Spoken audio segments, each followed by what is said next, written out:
Hi guys, I'm Samantha, and today I'm going to show you some moves that you can do with some props that you can either specially order or just have laying around the house. So I'm going to show you these moves in the bowspring alignment. It's a healthy alignment that is going to keep you safe during these exercises. The first movement I'm going to do is kind of not in the bowspring alignment though, but it's a really good shoulder opener. So what we're going to use is an elastic band, and you're going to hold it in your hand. So I'm holding it in a very special way. I'm holding it in seed hand. So I've got a strong palm but loose fingers, and I'm not turning up the wrist at all through the whole exercise. You'll see I'm keeping the wrist down. I'm also keeping a tone in my arms, both of the arms at the same time. I'm trying to keep fullness between my shoulder blades through the whole exercise. So I'll start by going up and down. And while I do this, I'm keeping a bend in my knee, I'm keeping my hips back and my ribs as full as possible. Okay, and we do this in bowspring quite a lot, but doing it with a rubber band helps you feel the resistance. I'm also trying to push my back ribs back. You can see from the side, so I'm not pulling my shoulders back. I'm letting my back get full. Okay, I'm going to keep that, and now I'm going to try the doozy here. So this one is extra special. I'm going to take it up, up, up, keeping the fullness in the rib cage, keeping the bend in the front of the wrist, and I'm going to stretch it a little bit more when I get overhead, and then I'm going to take it back around. Okay, be very careful when you do this one, because you're going to have one shoulder that's weaker and it'll become uneven. Look at me right now. This is uneven. So do this in a mirror so that you can see that you're even in both shoulders. You might have to pull it longer when you go overhead. You might not be able to go overhead right now. That's okay. So I'm trying to keep it even, equal when I go over and back. Ta-da! It will help strengthen your shoulders and help your shoulder flexibility as well. So if you've got that and that's easy, then find a dowel rod. So just got this one at a hardware store, and I'm going to use it in place of the rubber band. So I'll start out like this, and you can go up and down like this and really get more strength in your back ribs. And then I'm going to slide my hands wider, okay, and then I'm going to make sure I'm equal going back. So it's really opening the pectoralis muscle, so this chest muscle that goes from your shoulder to your sternum. Up and over, very consciously, trying to stay equal on both sides. Woo! That feels good. All right. The next move that we're going to do is we're going to take the shoulders, this on top of the shoulders, and I'm going to hold this with my hands. Okay, again, this one's not exactly in the bowspring because the shoulder blades have the tendency to come together when I'm holding it like this, but I'm consciously getting broader there. However, the advantage of this prop is that it's going to help me open up my side ribs even more. So I'm going to take the bowspring stance in my legs, root down through the toes, lift up through the tail, and now I'm going to crescent. Notice I don't move my hips when I crescent. I'm going to keep them back and full. It feels wonderful. I'm really opening up my side body here. Now, if I wasn't conscious of the hips, they would probably do something like that.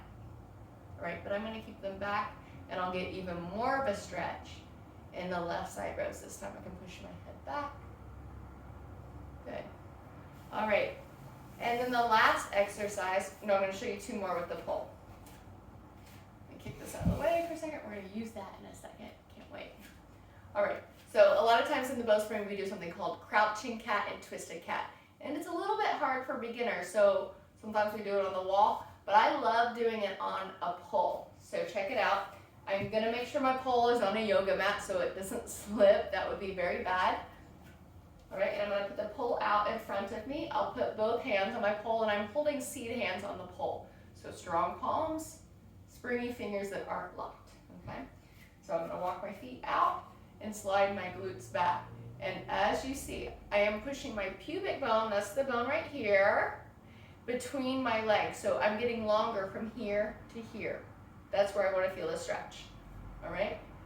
I'm pulling back and feeling a stretch in that place. Now watch this. I'm not going to drop my ribs like that, although that might feel kind of good for some of y'all. I'm going to try to stay full and keep integrity in the ribs. Also, I'm not going to drop my head either. Made me mess up my hair. I'm going to keep my head up and try to keep broadness between my shoulder blades here. So basically, I'm in a modified crouching cat, and this can help people open up the backs of their legs, their hamstrings, and open up their belly here, and a little bit less stress on the wrists and the legs than in a true crouching cat.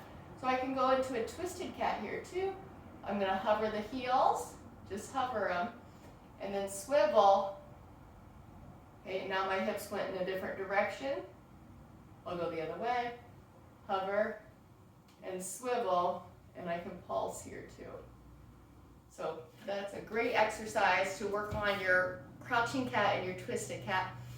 This next one you're gonna love. So I'm gonna take my pole, and I'm going to take it behind me. Again, remember, be on a yoga mat or carpet, okay? Because this guy can slide, and you don't want it to slide when you're in a vulnerable position. So I'm going to take my hands over my head this time and wrap them in a seed hand. And also, I don't want my elbows to be wide. I want narrow elbows, so the place between my shoulder blades, my back part, can be full. So I'm going to take the bowspring stance here. Springy legs, hips back. And now I'm just going to lean my head on the pole. And that simple act really did it for me. Everything just got lighter. I could think about lengthening in my torso. Okay, and I'm going to walk my pole back just a little bit. So my head's on the pole, my hands are on the pole, and now I'm going to put my tailbone on the pole. You can adjust your feet to make it at the right stance, right? So this is a bowspring pose here, but I've got the support of the pole. I don't have to stress out my shoulders or my back. This is a great way for a beginner to get into the bowspring. So now I'm going to add on. I'm going to take my left side butt, and I'm going to put it on the side of the bar. So I'll just go like that. I'm going to keep my head back, my chin up. Then I'll go to the other side. So I'm parallel parking, and I'm using the pole to help me determine where I'm at.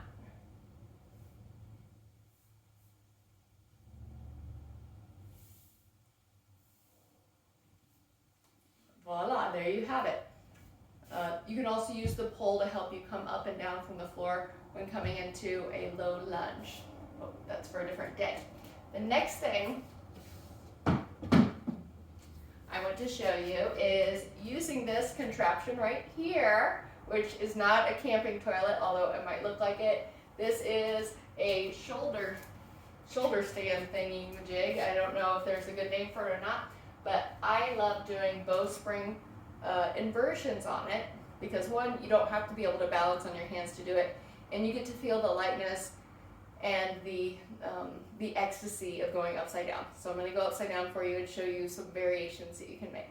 So first, make sure that it is on your yoga mat or on carpet or on grass. And if you're new to this, you can have a friend or a wall nearby. So I'm going to deep squat into my bowspring posture, and I'm going to stick my head in the contraption. Okay, once my head is here, I'm going to put my shoulders on it.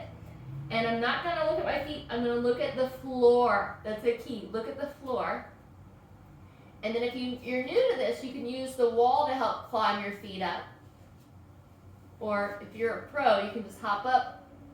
Okay, once I'm up, I'm not going to tuck my tail, I'm going to find the bowspring position. Again, you need to look at the floor. If you don't look at the floor, it's not going to work. Okay, and then I can extend my legs and then work on engaging my posterior chain while I'm in the air. I can do some bicycle pedals.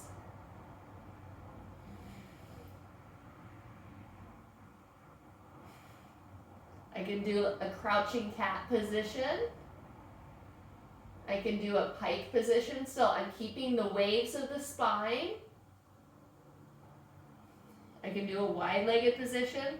I've still got my curvy spine.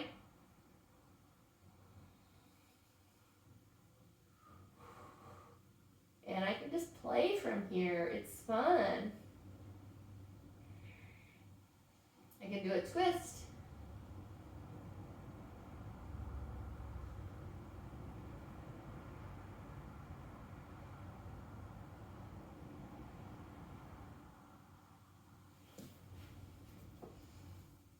If you've never tried one of these before, I highly recommend it. It can really help enhance your practice and then get you upside down a few times a day. I hop on this throughout the day when I'm feeling sluggish and I just need to turn my day around. I hope you enjoyed this video. If you want more information on Bowspring, please send me a message and let me know, or check out my other videos on how to do Bowspring. Thank you for watching. Have a good day.